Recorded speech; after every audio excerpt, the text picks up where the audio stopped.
Arita, ato ni pahukman. Di may huwes nga. Tibo kalibutan gining huwes pero sa boxing ni. Ato suwaya ni kontak eh. Ato ni suwaya pangutana. Unsa may ang gusto niya. Karon, special session. O niya, political dynasty kuno ang ilang usas tukion. Dito Senado kay ang katong House Bill number 8389 ingon ang mga dagkong hutong sa mga negosyante nga isalikway na.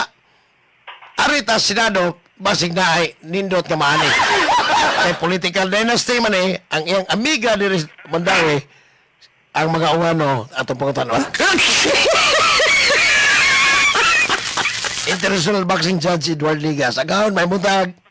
May nga buntag, Uski, o may buntag sa ato mga suking tigpaminaw. Unsay tan-aw nimo aning political dynasty bill karon sa Senado nga murag gisalikway ipasalikway man sa mga dagkong grupo, mga negosyante, kaning ubang mga taga-simbahan ang katong gipapasar sa Ubos Bible Oranan sa Senado.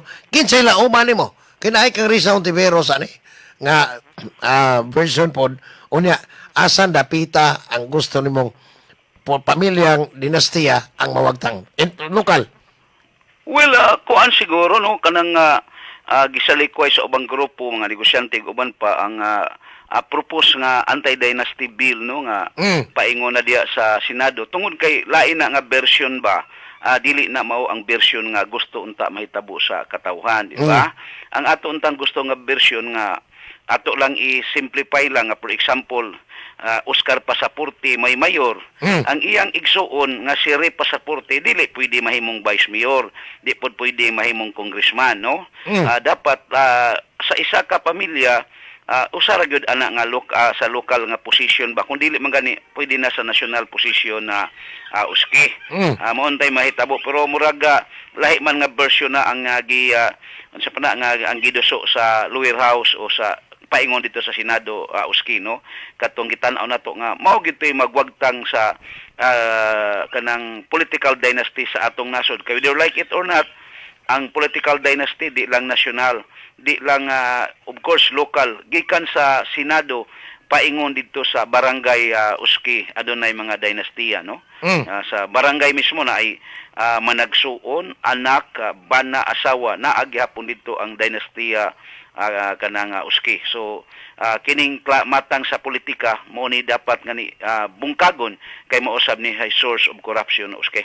So kaning giingon sa giingon sa Ubos Bible Oranan, posible ni inig abot ani to Senado mo wagtang asa may imo kamo sa inyong hanghanay kani anti-poverty commissioner ka, international boxing judge. Unsay inyong gusto gyud nga mahitabo sa kanini ang lokal, national ug kanang mga dinastiyang kaning pamilyang dinastiya ba? Asa man dapita ang imong gusto? Usay nasyonal, usay lokal, ug unsa man Congress matawag man ning lokal? Alang nako, dapat sa pamilya usara gyud dapat, no? Basta local position usara ang akong gusto. Kana mga national position usara pod, like for example Senado na diha kay Tano, Tulfo, kining Bilyar, dapat usa lang sa ilang pamilya ang makalingkod diha sa maong sa Senado, Uski. Hindi si manner sa Kongreso mao gihapon, no? Like for example, diri sa Taas Masbate, murag tulo ka anak ni gobernur ko, mga kongresista, Uski. Uy. So dili pod na siya maayo, no? Classic example na, no, kanang sa Masbate. Kung wa ko masayop, tulo ka kongresista na anak ni gobernur ko, Uski. So grabe ka kuan ang mga dynastiya. Sa uban pod puli-puli na lang sila ba, no? Mayor ang asawa, like for example Mandawi, kung wala ta masayop ang mudagan og mayor si Lulipap, kay last term naman niya si Jojo Wano, kay nang ambisyon pod mahimong kongresista, posible mudagan ni kongresista, unya si Jungkoy mubalik na lang pagka board member, Uski. So mao na ya murag ni usos na noon.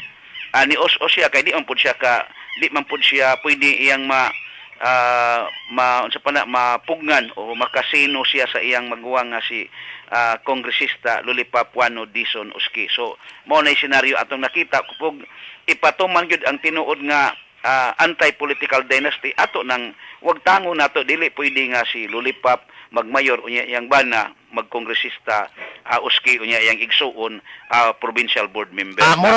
Murag pagtuman hinuon sa kanang mga highly urbanized cities like Lapu-Lapu ug Mandawi kon mahitabo na kay na may example ang upon di ay ang kongresista si Ahong, ang mayor may bibiko niya si Cindy. So pareha sila. Tinuda ang mayor si kanang Cindy Chan, ang kuan si Ahong Chan, tapos ang IBC, ang ilang anak pud no. So kuan na example pud na nga klaro nga gitawag na tog classic example sa usa ka dynasty uski. Pareha na sila, pareha na ning Mandawi Lapu-Lapu niya hinuon. Pareha gyud no, tapos ang mga butante malipay lang pud hatagag mumho nga mga ayuda uski. Malipay naman sila ng mga mumho nga ayuda. Unya halos ang kuno na sa mga politiko nga ilaha nga unta gikan man na subuhi sa mga tawo kasama karang uski. Arita, how about ang mga Garcia, pananglitan, unsa may imong gustong may tabo, karon nga napapas, mas mapas Gwen, ato ni Aging 25, kung asa nila, posible, mudaog nasyonal si Gwen, butangan na tong lokal usa, pananglitan, kinsa man amo ang ani. Well, tan-aw na ko murag malokal man og nasyonal di na nakadaog si Gwen, no? Tanaw na ko si Lalay natapos na ang trono ni Lalay, okay? Nadaot sila atong ginganlan nila mga Cebuano, ang uplok ang mga Cebuano ug labaw sa tanan nagtuo ang silang Lalay ug si Byron nga sila ang tag-iya sa Sugbo. Diya sila nasayop uski, no? On sayop sila. Siguro kung si Pablo Jantong ilang gipadagan at the time, posible Garcia gihapon ang gobernador karong panahon na. Pero sa nahitabo nga nahimong self-destruction silang Lalay og si Byron sa ilang gibuhat uski. O nya karon di man nato matawag sila dynastiya karong tuiga kay usara may Garcia, si Karen Flores Garcia raman. Yes. Kanang kuan nas Barili murag mayor, di ba? Mo raman, so kana maor na siya, pero pa ko'y nakita nga mubalik baka tong sama kaniadto ay kanang sila ni Cristina Prasco na silang joke, di man na Garcia. Bito. No? Pero unsa man pareha bag ang kinabag-an nagtuo nga kunuha na ang dinastiya mawa pod ang korupsyon. Unsa imong inyong tan-aw? Well, tanaw na ko makunhuran gyud ang korupsyon kung mawa ang dinastiya. Kay kung dinastiya gyud for example mao ni ang mayor di man kareklamo ang mayor, for example si atong ikuan lang simplify lang sa Mandawi, di ba? Nagdaghang pundo sa flood control projects. Si Jung Kiwano di kareklamo sa iyang maguwang oy kay posible beneficiary pud siya sa kanang pangawat uski, di ba? So lisod kay pagreklamo nimo kung kung pareha mo nagtungtong diha sa pwesto nga usa ka pamilya uski, lisod kay pagreklamo. Unlike adtong lahi-lahi gyud ba nga makita nato ang demokrasya ba sa mga pamaagi. Kung puro na lang dynastiya ang atong nasod, magkagrabe pod ang natanaw nato, mas magkagrabe pod ang pangawat sa gobyerno uski. Pero murag di naman tingali ron ka Edward ang kuan kay wala may flood control allocation karon nga budget sa 2026.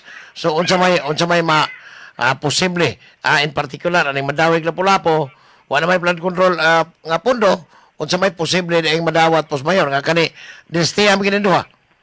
Well, tinuod na, no? Wala na allocation sa flood control sa 2026. Pero, basig karon tuiga lang po. Unya, ang mga Pilipino, katubitang PIDAP, giwagtang naman to sa Supreme Court. Unya, nipuli naman po ang mga gitawag na tog mga allocations nga sa maadtong sa Cabral file, sa mga flood control, nga supposed to be dili gyud na angayan alang sa Senado, sa usa ka senador o kongresista. Ang ilang trabaho is to enact laws or pagpanday og balaod. Dapat makatutok sila, di sila manghilabot sa mga proyekto sa distrito o sa usa ka syudad o dakbayan na uski, no? Dapat unta para mawagtang ng mga pangawat sa proyekto infrastructure. Adto na paingon sa mga LGU. Ang LGU po di lang siya basta-basta makadecide, kundi aduna siya ay committee nga pagalangkuban na sa nagkalain-laing sektor, for example sa business, kanang klaro gyud ba? O sa academe o sa church. Of course, apil ng LGU pag-decide sa usa ka proyekto nga kinahanglanon anang maong syudad o dakbayan o uski, no? So para malikayan gyud nga adunay hawsyaw sa maong proyekto ug kanang walay mga pangawat nga mahitabo, no? Kay murag ubay-ubay na sila magbahin kung dunay mga pangawat uski. Pero og walay mo hawit, okay raman siguro. Unsa? O walay mo awit, okay ra gyud. Basta di lang mo apil to si Jerome, katong Jerome ang apelido niya awit nga gahi kay mo kanta, wag gyud mahitabo ski. Wag mahitabo. Pero unsa may unsa man gyud ang katong imong mga kiha. Unsa may update adto katubang kuha naglipak o nya kana bang instant nga kabilya katong dito na sa may tingob. Na unsa naman to nakurehian na bagito ni Jerome? Wala, nagpaabot na lang ko sa kanang DPWH ug sa Commission on Audit. Kundi gani sila makahatag sa documents na akong gipangayo, pila na kabuan, siguro kung si manamo adto ko dito, tagaan na lang ako sila 10 days. Pag di gyud sila maka-provide, no, kay these are public documents, ikihan nako sila uski sa ombudsman. So mao gyapon na istorya ha og mo magsigi kag file og kaso unya why mahitabo nga mga dokumentong ihatag aning mga ahensya sa gobyerno wa gyapon kapuslanan dili gyapon maayo ang resulta nga nagpaabot ka apil ang mga tawo nagkinahanglan ani. Correct, uski, no, mao na makaingon ta nga kasabwat ang gobyerno sa pangawat uski, whether you like it or not. Ang kining mga flood control projects di ni mahitabo kung ang ombudsman milihok o nagtrabaho sa iyang dapat trabahoon. No? Pero ganong flood control naman po projects ang imong gikuha nga kaning mga highway, kaning mga kuha kanang bitong cat's eye o kanang mga naaman ato lang giuna kay naa mo koy mga video o photos ini mga flood control. Ang flood control di man lang gitawag na to ghost project, di lang na to matawag og substandard. Naapoy flood controls nga gitawag na to overprice uski, no? So kanang naakoy duha ka flood control nga tan-aw nako, angayan gyud siya nga makiha, no, ang contractor DPWH og uban pa uski. So ang dokumento na akong gipaabot, no, so makaingon ta nga kini mga ahensya nga angayan unta mo abag nato. Murag dili mo cooperate ba, so adto na lang nato ni ikuan sa ombudsman kung wa gyud mahitabo, no, pila na gud na kabuan akong request, no. Pero ang DPWH din 6 Engineering District si kuan pa magyapon Castillo dili sa district siya gyapon, pero nihatag sa document nimo wala ko mukuan dito ko sa region. Region. Yun ang region na mananghit sila sa central office, unya nagpaabot ko nya pila ka wa man gyapon mo hatag, unya gingon ko na ako nunay na pwede ra ko access tapos katong ilang PIO kaduha na ko nagkuan sulat nila wa magyapon, so tagaan lang ko sila 10 days siguro. So wa kay plano nga mo follow up gyud ang gantos taas kay i-consider nimo nga maingon ang region nga mananghid pa central office. Mananghid sila pero pila na day kabuan, you know, ang kanang document I guess makuha ra gyud nag-isa ka adlaw kay karong panahon na digital or computerized man na uski, no, tanang transaksyon na aram na sa computer kung kuan sila ang akong gipangayo kuan raman certified true copy. Uski kana lang. So nganong wa man after 10 days kung dili gyud makahatag imong iantos gawas nga kiha ka imong iantos taas central office. Ikihan na komisyon ang Commission on Audit kay kasabwat sila. No, di mas lamo kuan nga ang kanang bayad ana mga proyekto gikan man sa buhi sa katawhan. Unsa man ginaibaw-an nimo nakabayad na ni 100% sa mga proyekto kaning gitawag o mga ghost project or substandard? I guess na nakabayad na siguro kaya for example katong substandard nga gikiha ko kay di lagi substandard nga na nabungkag ang riprap nga walay ulan ug walay bagyo. Mo insist sila mo nang gikiha ko nila cyber libel. Kay ang matod sa DPWH ug kontraktor nga wala. Of course makasabot kontraktor gud sila og DPD makuan sila ilang ang kunon nga kuan to substandard. Ako ino igikiha.